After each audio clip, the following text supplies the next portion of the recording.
Hello বন্ধুরা, রঞ্জিতার ঘরোয়া রান্নাঘর থেকে তোমাদের সবাইকে স্বাগত জানাই। আজকে একটা নতুন রেসিপি নিয়ে এলাম, আলু পটলের ডালনা। প্রথমে আমি আলুগুলো নুন হলুদ দিয়ে ভেজে নিচ্ছি। তোমাদের কাছে ছোট্ট অনুরোধ থাকলো শুরু থেকে শেষ অবধি দেখো, আশা করি ভালো লাগবে।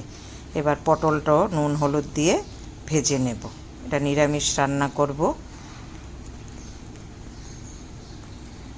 পটলটা আমি ভেজে তুলে নিয়েছি। এবার শুকনো লঙ্কা তেজপাতা দিয়ে দিলাম, দিয়ে ওটা একটু হালকা করে ভেজে নিলাম। এবার ফোড়ন দিয়ে দিলাম, দিয়ে ওটা ভেজে নিচ্ছি।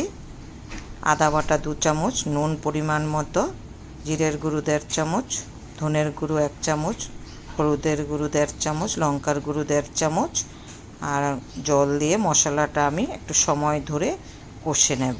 এইভাবে পটলের ডালনা খেতে খুব ভালো লাগে। একটু টমেটো দিয়ে দিলাম, কয়েকটা কাঁচা লঙ্কা দিয়ে দিলাম, দিয়ে আমি মশলাটা ভালো করে কষে নেব সময় ধরে।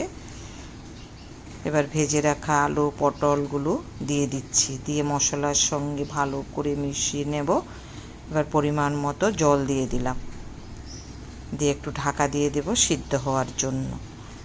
এবার এলাচ দারচিনি গুঁড়ো করে দিয়ে দিলাম, আর একটু সামান্য ঘি দিয়ে দিলাম, দিয়ে ঢাকা দিয়ে রেখেছি।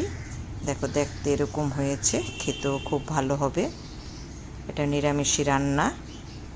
এই দেখো, কালারটা খুব সুন্দর হয়েছে। যদি রেসিপিটা ভালো লাগে একটু লাইক শেয়ার করে দিও। সবাই ভালো থেকো, সুস্থ থেকো।